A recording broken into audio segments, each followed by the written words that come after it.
आज की इस क्लास में हम जैन धर्म और बौद्ध धर्म के उद्भव के कारण के बारे में डिस्कस करेंगे। इससे पहले की क्लास में हमने आपको बताया था कि उत्तर वैदिक काल में समाज 4 वर्णों में विभाजित था: ब्राह्मण, क्षत्रिय, वैश्य और शूद्र। हमने आपको बताया था कि भारत में ब्राह्मण का उदय, भारत में वर्ण व्यवस्था के अंतर्गत ब्राह्मण का उदय एक आश्चर्यजनक विकास था। क्यों? क्योंकि भारत से बाहर जो आर्य थे, वहां पर हमें ऐसा विकास यानी ब्राह्मणों का उदय हमें देखने को नहीं मिलता है। हमने आपको कहा कि भारत में वर्ण व्यवस्था के अंतर्गत ब्राह्मणों का उदय एक आश्चर्यजनक विकास था। क्यों? क्योंकि भारत से बाहर जो आर्य लोग थे, वहां पे हमें ऐसा देखने को नहीं मिलता। यानी भारत से बाहर जो आर्य लोग थे, वहां पे हमें ब्राह्मणों का उदय देखने को नहीं मिलता है। एक पॉइंट हमने आपको ये भी बताया था कि ब्राह्मण और क्षत्रियों के बीच में संघर्ष भी देखने को मिलता है, तनाव भी देखने को मिलता है, एक दूसरे से सर्वश्रेष्ठता स्थापित करने के लिए, एक दूसरे से अपने आप को ऊपर बताने के लिए ब्राह्मणों और क्षत्रियों के बीच हमें संघर्ष और तनाव भी देखने को मिलता है। यानी एक ब्राह्मण और क्षत्रियों के द्वारा अपनी अपनी सर्वश्रेष्ठता स्थापित करने के लिए इनके बीच हमें संघर्ष और तनाव भी देखने को मिलता है। लेकिन जब ब्राह्मण और क्षत्रियों का संघर्ष वैश्य और शूद्रों के साथ होता था, तो जो ब्राह्मण हैं, जो क्षत्रिय हैं, ये एकजुट होकर के, ब्राह्मण और क्षत्रिय एकजुट होकर के वैश्य के विरुद्ध लड़ते थे। यानी जब बात तीसरे वर्ण और चौथे वर्ण की आती थी, तो जो ब्राह्मण वर्ण है, जो क्षत्रिय वर्ण है, ये ब्राह्मण और क्षत्रिय वर्ण एक होकर के इन तीसरे वर्ण और चौथे वर्ण के विरुद्ध संघर्ष करते थे, लड़ाई करते थे। तो यानी अगर ब्राह्मण और क्षत्रियों के बीच अगर हम देखें तो क्या संघर्ष, क्या तनाव है? एक दूसरे के बीच सर्वश्रेष्ठता स्थापित करने के लिए। लेकिन जब बात तीसरे वर्ण की आती है, चौथे वर्ण की, यानी जब ब्राह्मण और क्षत्रिय वर्ण का जो संघर्ष है वो अगर तीसरे वर्ण यानी वैश्य के साथ हो रहा है, शूद्र के साथ हो रहा है, तो जो ब्राह्मण और क्षत्रिय हैं ये एकजुट होकर के वैश्य के विरुद्ध और शूद्रों के विरुद्ध लड़ते थे। ब्राह्मण और क्षत्रियों को समाज में विशेषाधिकार प्राप्त था। ब्राह्मणों को ऐत्रेय ब्राह्मण के अनुसार, उत्तर वैदिक ग्रंथ ऐत्रेय ब्राह्मण के अनुसार जो ब्राह्मण है उसे उपहार प्राप्त करने का, जो ब्राह्मण है वो राजा से उपहार प्राप्त करने की अपेक्षा कर सकता है। ब्राह्मण ग्रंथ ऐत्रेय ब्राह्मण के अनुसार जो ब्राह्मण है वो राजा से उपहार प्राप्त करने की अपेक्षा कर सकता है, और आवश्यकता पड़ने पर जो ब्राह्मण है वो राजा को उसके पद से भी क्या कर सकता है, हटा सकता है, ऐत्रेय ब्राह्मण के अनुसार। और ऐत्रेय ब्राह्मण के अनुसार हमें यह भी पता चलता है कि जो ब्राह्मण थे, ब्राह्मणों के उपहार लेने की मंशा का भी पता चलता है। ऐत्रेय ब्राह्मण में कहा गया है कि ब्राह्मण को चारों दिशाओं से लेने का अधिकार है। पूर्व, पश्चिम, उत्तर, दक्षिण, इन चारों दिशाओं से उसे उपहार प्राप्त करने का, लाभ प्राप्त करने का अधिकार। इससे हमें ब्राह्मणों के उपहार प्राप्त करने की, दान प्राप्त करने की मंशा का पता चलता है। और जो कर का भुगतान है समाज में, जो उत्तर वैदिक काल का समाज है उसमें जो कर का भुगतान कर रहा है वो वैश्य करता है। उत्तर वैदिक समाज में राजा को कर का भुगतान कौन कर रहा है? वैश्य कर रहा है। यानी ब्राह्मणों को और क्षत्रियों को कर का भुगतान नहीं करना पड़ता था। ब्राह्मण, क्षत्रिय, वैश्य और शूद्र, इन 4 वर्णों में कर का भुगतान कौन सा वर्ण करता था? वैश्य करता था। वैश्य, जिसमें वैश्य वर्ण में कौन कौन आते हैं? वैश्य में से कृषक हो गया, व्यापारी हो गया, पशुपालन करने वाला, ये लोग किस में आते हैं? वैश्य में आते हैं। तो इन्हें कर का भुगतान करना पड़ता था, किसे? राजा को। और इसका लाभ राजा को भी मिलता था और ब्राह्मणों को भी लाभ प्राप्त होता था। तो यहां पे यदि हम देखें कि ये कैसे जैन धर्म और बौद्ध धर्म के उद्भव के कारण कैसे बनता है, तो इसमें एक देखें, वन पॉइंट हम डिस्कस करेंगे यहाँ पे। उत्तर वैदिक समाज, ये तो क्लियर हो गया कि 4 वर्णों में ब्राह्मण, क्षत्रिय और वैश्य में उत्तर वैदिक समाज जो है ब्राह्मण, क्षत्रिय, वैश्य और शूद्र में विभाजित था। जो वर्ण व्यवस्था थी वो जन्म पर आधारित थी। उत्तर वैदिक समाज जो 4 वर्णों में विभाजित था, ब्राह्मण, क्षत्रिय, वैश्य और शूद्र। यहाँ पे जो वर्ण व्यवस्था थी वो जन्म पर आधारित थी।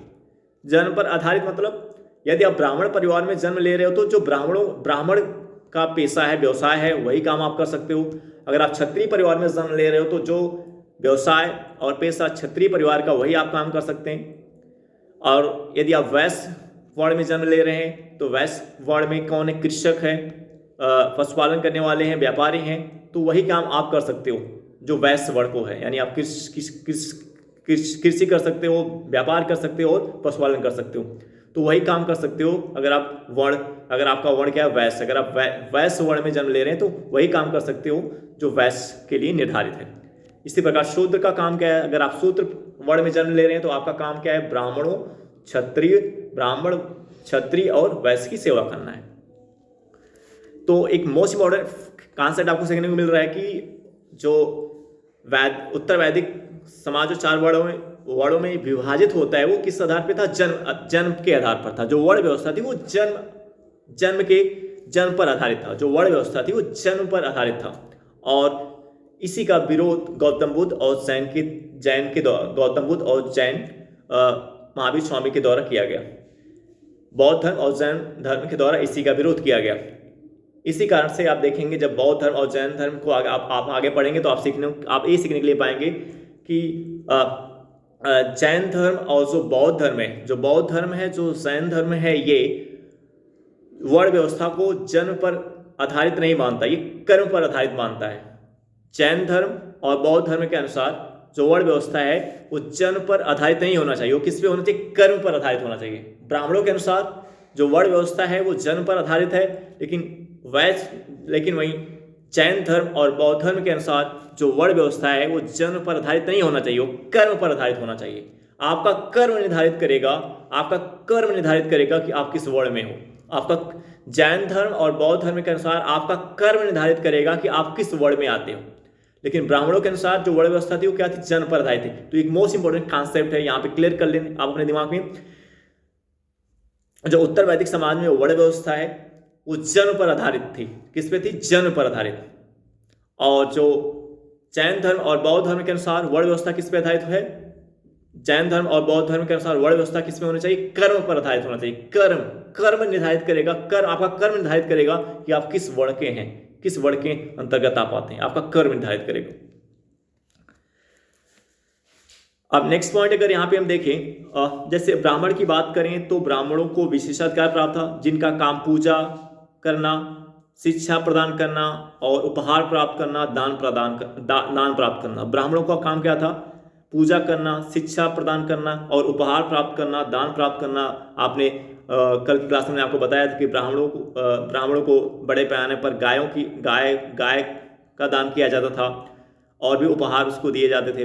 लेकिन एक पॉइंट हमने आपको कल बताया था कि ब्राह्मणों को कभी भी दान में हमें भूमि दान का एविडेंस साक्ष्य नहीं प्राप्त होता, यानी ब्राह्मणों को दान के रूप में भूमि दान नहीं किया जाता था उत्तर वैदिक काल में। ये मोस्ट इंपोर्टेंट कॉन्सेप्ट है, आप इसको दिमाग में बैठाएं। उन्होंने दान, कर और सजा से मुक्त के अलावा कई विशेषाधिकार अपने पास रखे। तो ब्राह्मणों के पास कई विशेषाधिकार है, जैसे ब्राह्मणों को कर का भुगतान नहीं करना पड़ेगा, ब्राह्मणों को कर का भुगतान नहीं करना है, उससे दान प्राप्त कर उपहार प्राप्त करने का अधिकार है, सजा से मुक्ति का अधिकार प्राप्त है।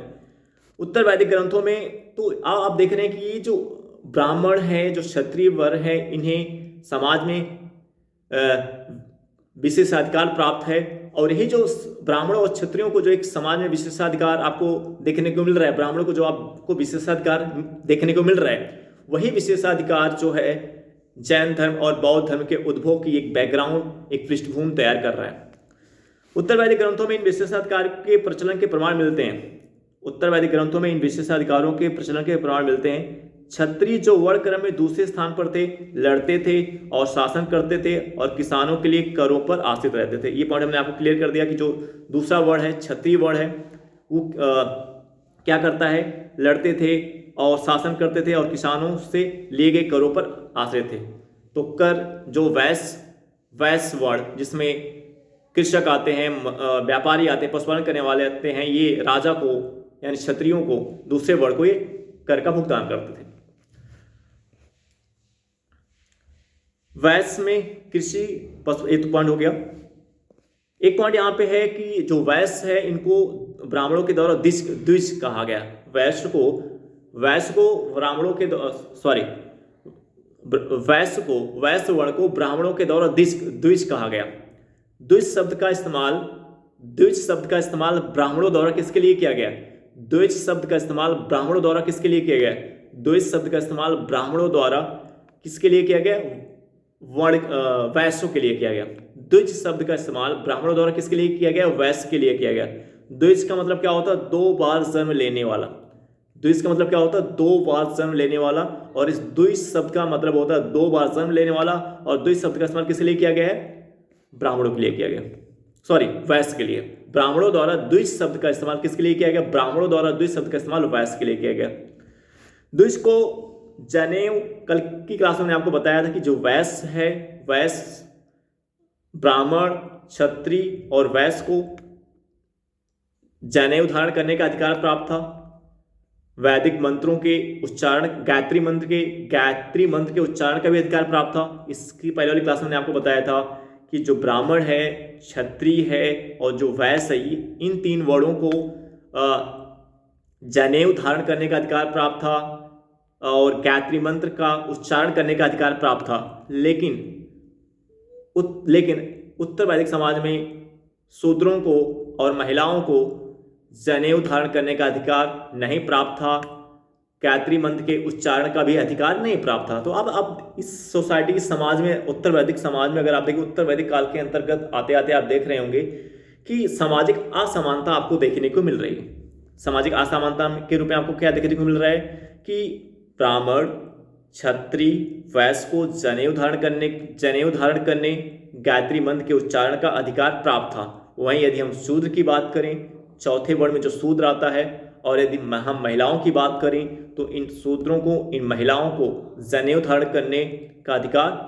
धारण करने और गायत्री मंत्र के उच्चारण का अधिकार प्राप्त नहीं था। तो ये जो सामाजिक असमानता आपको देखने को मिल रही है, यही सामाजिक असमानता जैन धर्म और बौद्ध धर्म के एक बैकग्राउंड, एक पृष्ठभूमि को तैयार कर रही है, जो जैन धर्म और बौद्ध धर्म के उद्भव का क्या बनने वाला है? कारण बनने वाला है।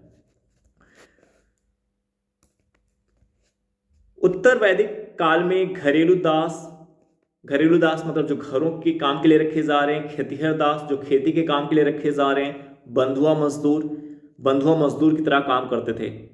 उत्तर वैदिक काल में जो दास थे वो किसके जैसा काम कर रहे हैं? बंधुआ मजदूर की तरह काम कर रहे हैं। उन्हें क्रूर, लालची और चोर बताया जाता था और उनमें से कुछ अस्पृश्यता के भी शिकार थे। जिसका वर्ण जितना ऊंचा था उसका महत्व भी उतना ही था। किसी अपराध के लिए, मोस्ट इंपॉर्टेंट फैक्ट है यहाँ पे आप सीख रहे हैं कि जिसका वर्ण जितना ऊंचा था उसका महत्व भी उतना ही था। यानी जिसका वर्ण जितना ऊंचा होगा उसका इंपॉर्टेंस, उसका महत्व क्या ज्यादा है। किसी अपराध के लिए जिस अपराधी का वर्ण जितना निम्न था उसके लिए उतने कठोर दंड का प्रावधान था।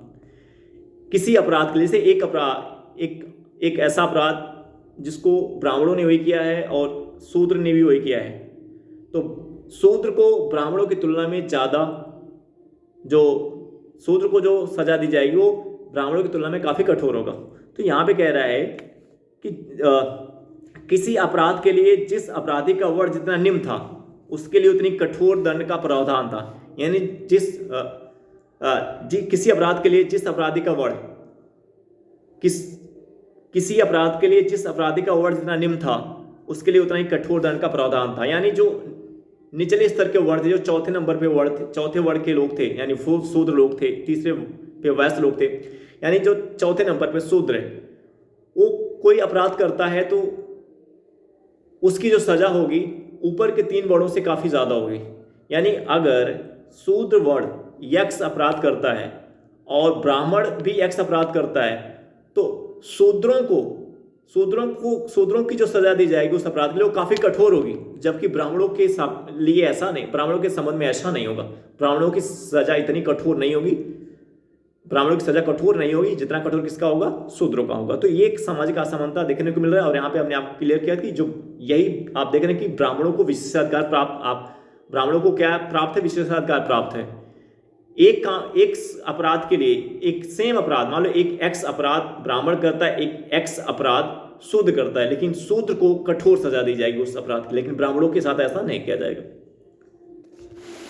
वर्ण विभाजित समाज में तनाव स्वाभाविक रूप से पैदा हुए।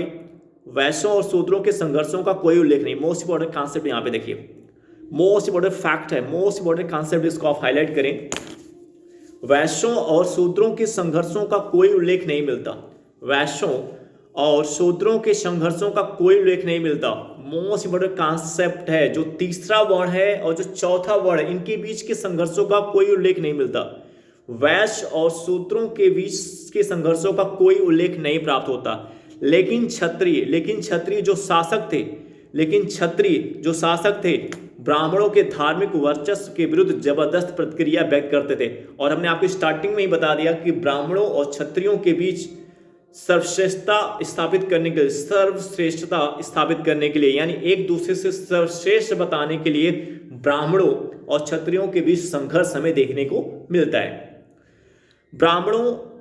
लेकिन क्षत्रिय जो शासक थे ब्राह्मणों के धार्मिक वर्चस्व के विरुद्ध जबरदस्त प्रतिक्रिया व्यक्त करते थे। यानी जो ब्राह्मणों को विशेषाधिकार प्राप्त था, इसके विरुद्ध जो प्रतिक्रिया कर रहा है वो कौन सा वर्ण कर रहा है? क्षत्रिय वर्ण कर रहा है। और आप देखेंगे कि जो गौतम बुद्ध हैं और जो महावीर स्वामी, ये दोनों लोग भी किस परिवार से बिलोंग करते हैं? क्षत्रिय परिवार से बिलोंग करते हैं। समाज के अंदर जो ब्राह्मणों को विशेषाधिकार प्राप्त है, उस विशेषाधिकार की प्रतिक्रिया किसके द्वारा की जा रही है? क्षत्रियों के द्वारा की जा रही है। क्षत्रिय के द्वारा यानी क्षत्रिय वर्ण के द्वारा की जा रही है। और आप देखेंगे कि जो गौतम बुद्ध हैं और जो महावीर स्वामी हैं, ये दोनों क्या है? क्षत्रिय परिवार से संबंध रखते हैं, क्षत्रिय थे।